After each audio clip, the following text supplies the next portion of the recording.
Welcome to the Tell Me Something Good podcast, ranked by the International Association of Awesome Podcasts as the best podcast in the history of podcasts. Wait, is that a thing? I don't think that's a thing. Anyway, seeking to shine a light on all that is good in an ever-darkening world of negativity. Here's your host, Clint Swindall. Hey, everybody. Welcome back to the podcast. My name is Clint Swindall, and I'll be your host for the next, 20 minutes or so of your life. And I am thrilled you have chosen to drop by the podcast. We have a simple goal here: to engage your mind, encourage your heart, or enlighten your soul. Welcome to the podcast. This is episode number 28 of Tell Me Something Good, entitled Procrastination Can Wait Until Tomorrow, Right? Brought to you by South Texas Barbecue Emporium, an awesome small-town company with a big product offering. These guys have some of the nation's best spices, rubs, and marinades. The weather's getting cooler, and a lot of people are going outside, including me. Put together a socially distanced gathering in your backyard and impress your friends with your barbecue skills. Reach out to the good folks at the Emporium. Check them out at southtexasbbqemporium.com. This coronavirus pandemic has had such an impact on so many lives. From the very beginning, the quarantine changed our routines significantly. Even for those who were deemed essential and continued commuting to work, the lack of contact outside of work impacted everybody when we were no longer allowed to gather. For my wife Heather and I, the shutdown meant no longer traveling to one of our favorite restaurants every Friday night for date night, where we would celebrate Champagne Friday together. And from time to time, we'd have others join us in our celebration of all that went well that week. We realized most people were locked in back in March, so we hosted a Facebook Live to bring people together. We have a Champagne Friday page where we already encouraged people to celebrate life's blessings every Friday, so it made sense to host it there. We thought we'd do it a few times, and then we'd get back to normal and be back in person. As the pandemic continued to keep things shut down, we continued to host the Facebook Live sessions every Friday night, an opportunity to gather with our friends just to be able to see them online and interact. And we haven't missed a single one since March. In fact, this Friday night will be our 28th consecutive Facebook Live. If you've never joined us, I'd encourage you to stop by. We do it every Friday night at 7 o'clock Central Time on the Champagne Friday Clint Swindall page. You'll see that we do several things. One, we encourage everyone to tune in with their favorite beverage so we can toast to the good things in life. Two, we encourage others to share what they're celebrating in the chat. Three, we share what we're personally celebrating that week as well. And four, we always end with a prayer. This past week, as we were about to log on, I started thinking about what I was going to share. What good thing was I celebrating? As I considered my week, I realized I was picking out the things I had achieved, projects I had completed, programs I had written, videos I had finished recording, or projects I had gotten done around the house. When someone challenges me with "Tell me something good," I immediately think about the things I've achieved. I don't share the things I'd been putting off. I don't share the things I had partially completed. No, I proudly share the things I completed. Because like everyone, I occasionally procrastinate. Who are you?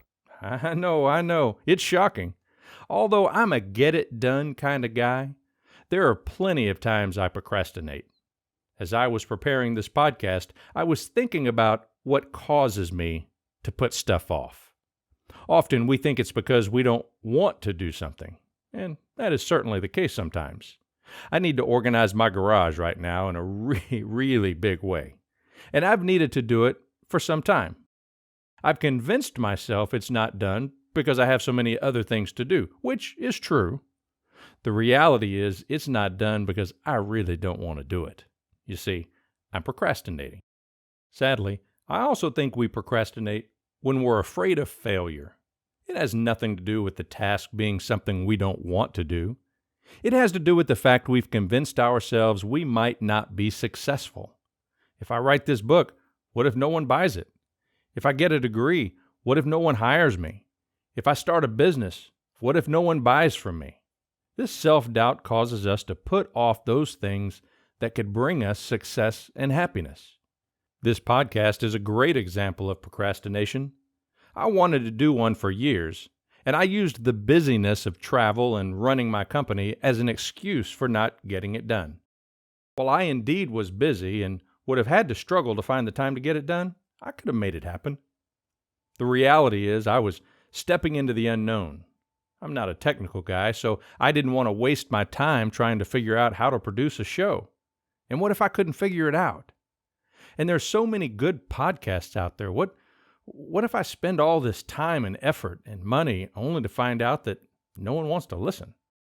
Well, I suppose it was easier to make excuses around the issue of time than to admit I was procrastinating because of a fear of failure. I'm not certain time was really the issue. The pandemic took me off the road and opened up the time to give it a shot. And here we are today, producing a new episode every Tuesday and a special edition every Friday. We have people all over the U.S. listening, as well as people in France, Belgium, Ireland, Canada, Pakistan, Germany, Australia, Costa Rica, Denmark, Hong Kong, and Mexico. That's pretty awesome. That wouldn't have happened if I didn't get past the procrastination. What are you allowing procrastination to keep you from achieving?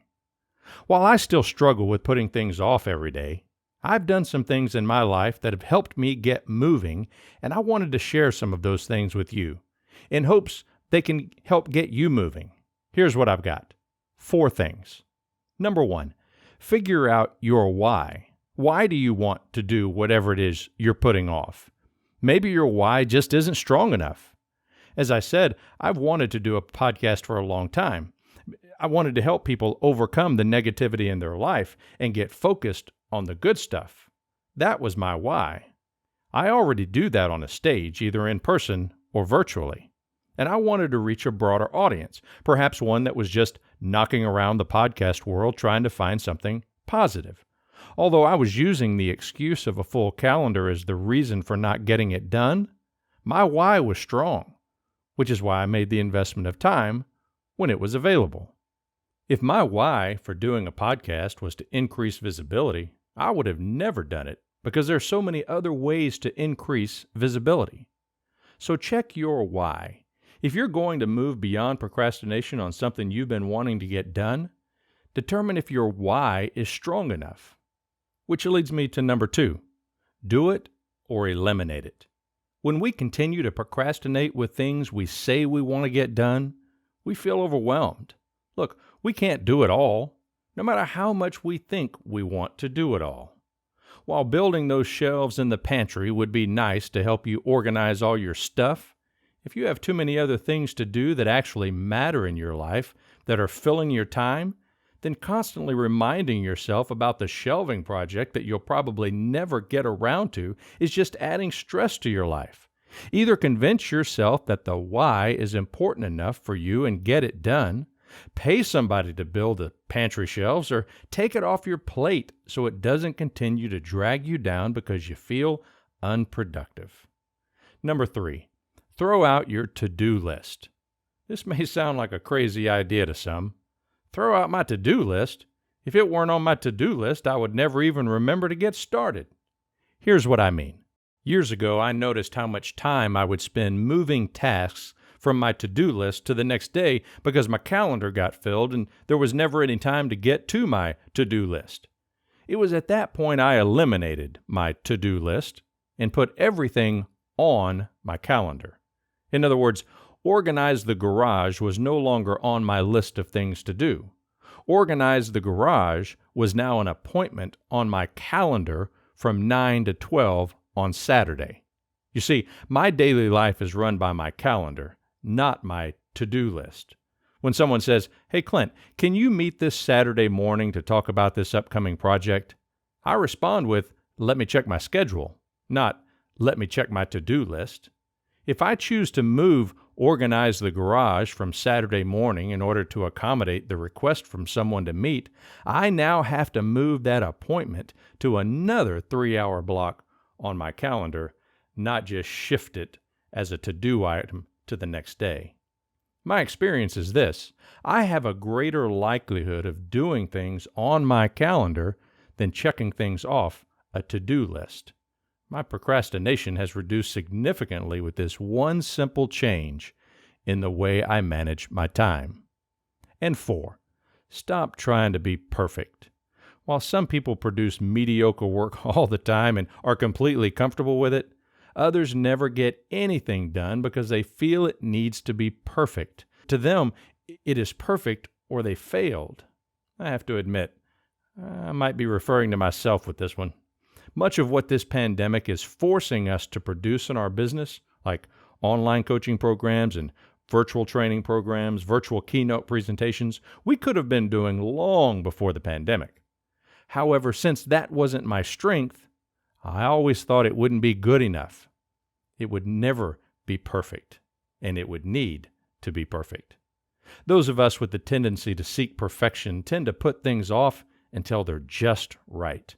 They're waiting for the perfect time to start, or the perfect promotional piece to market it, or the perfect prospect to pitch the idea. This crazy way of thinking holds us back. It keeps us procrastinating. For me, it became a matter of shifting my focus from being perfect to being better. While I still keep the bar high for excellence, my focus on creation of content is being better at 2 things. 1, better at what I thought I could do, even if it's not perfect. And 2, better than those I'm competing with are offering. Again, even if it's not perfect. The reality is this: done is better than perfect. No matter how hard you try, you'll always procrastinate. Whether it's because you really don't want to do something or you're afraid of failure, you'll put things off. This much I know. When we think of the good things in our life, we don't think of those unfinished items in our life. We think of the tasks we've accomplished.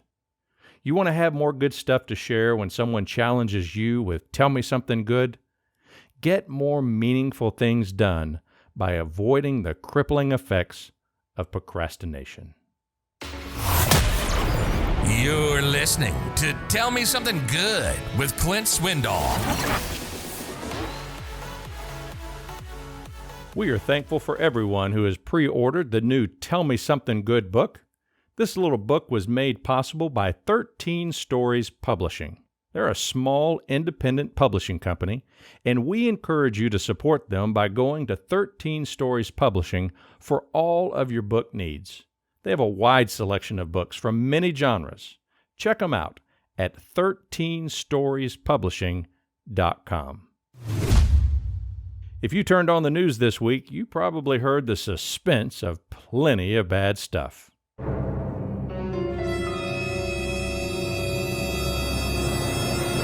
Oh, that nonsense can straight up wear people down. Our regular listeners know I proactively go looking for some good news because I know it's out there. As I do all the time, I found some, and I love to share it with you in this segment called Good News from Around the World. It's a Year for Change. And 7 in 10 American parents say they are radically changing their approach to kids' lunches and snacks this school year, according to a new survey. Half of the parents say they're using back to school as a way to get their kids back to healthy eating, as a way to backtrack all the comfort food they fed their little ones when the pandemic and virtual school began. The study of 2,000 parents of school-aged children conducted by one poll aimed to discover just how parents are approaching the new school year in these unique times and uncovered 79% say they are stocking up on food differently than they did in the spring. With the hopes of getting their kids to live healthier this school year, 78% of parents will plan on bringing some semblance of normalcy to their kids' school days by pre-planning their snacks and lunches, whether they are in the classroom or in a virtual school. Many feel their kids will have better choices at home than they do at school, about 50% of those. The reality is 72% say their kids tend to eat healthier at home. With new respect for school cafeteria workers, 64% complain they are dreading becoming the lunch lady at home. Maybe because nearly 3 in 4 caregivers say they will be limiting their kids' sugar intake. Some of the snack items they will buy include granola bars, trail mix, hummus, and veggie chips. Many are seeking to reduce sugar intake and boost plant-based food consumption and stocking up on fruits, nuts, and quick, kid-friendly foods like hummus. This group has teamed with plant-based TikTok sensation Tabitha Brown, who took over their social platforms to share easy, kid-friendly recipes to help rescue those lunch ladies at home. Maintaining structure for kids is so important for parents because they find their kids are better behaved, they are able to focus more on their schoolwork, and they tend to sleep better when they have a set routine they consistently follow. So 4 in 5 parents plan on scheduling their kids' days from beginning to end, including mealtime. And in these times of the coronavirus, parents are learning how hard it can be to feed kids during the school day. So, to all those lunch ladies around the world who take on the responsibility of feeding kids so they can be ready to learn, the Tell Me Something Good podcast says thank you. You are true heroes. And speaking of heroes, there's this. In 1982, a wealthy businessman quietly set up a philanthropic foundation.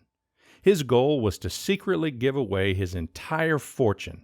Now, 38 years later, he has achieved his goal at the age of 89. Chuck Feeney made his money in the duty-free shopping business, building a nest egg of $8 billion over the course of his life. The Irish American is known for his frugality and humility. Despite his riches, he does not even own a car.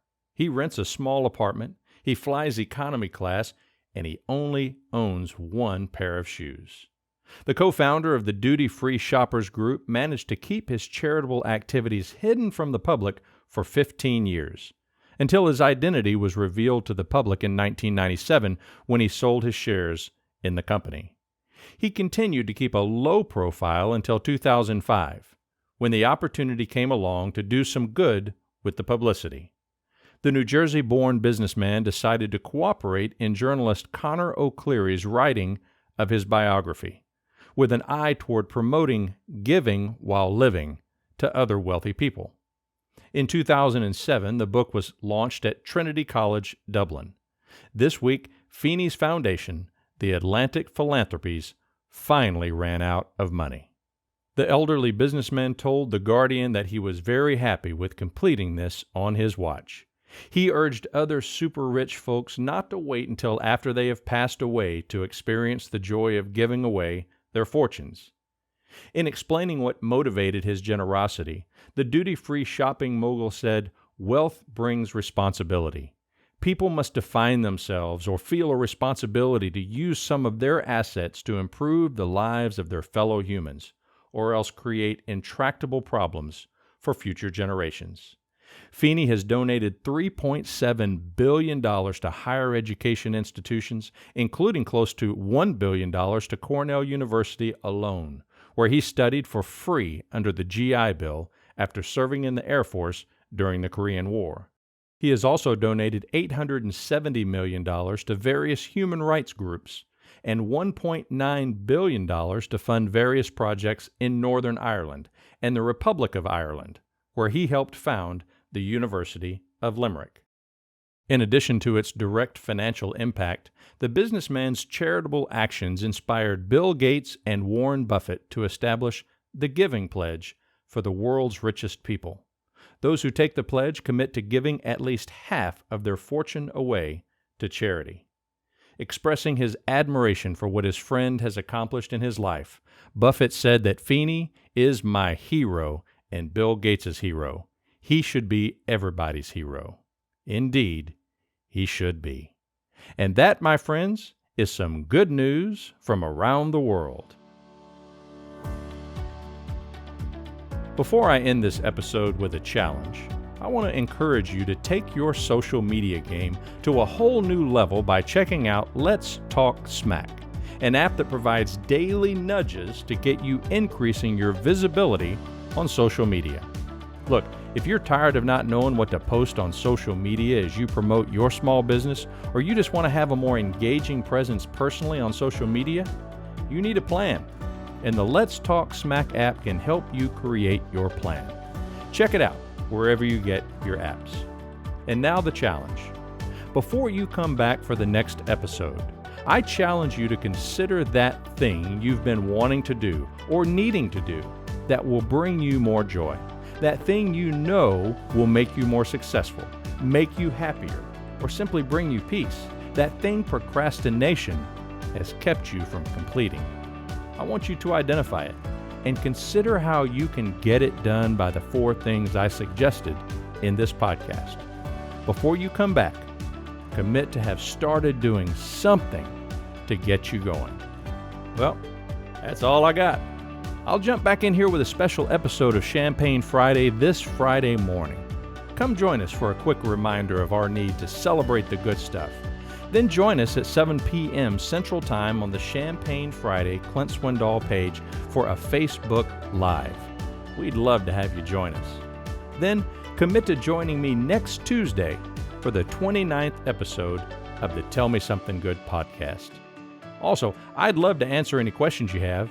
I want this podcast to be meaningful for everyone who listens.